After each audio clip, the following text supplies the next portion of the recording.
Hey guys, Cal from Arlon Graphics here. In today's pro tip video, I show you how I use a laser level to replace the need for rego marks or tape tabs when doing full digital wraps. So we have our print that covers the whole side of the car. It's sitting in exactly the right place.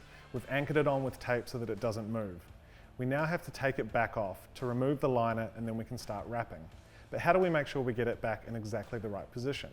A common way of doing this is using tape tabs. But for this video, I'm going to be using the laser level instead.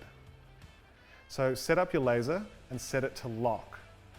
Turn it to an angle that runs across the middle of the car, and the exact angle of the laser doesn't matter at all for this. The print is already in the right position. The laser is now here just to remember that position.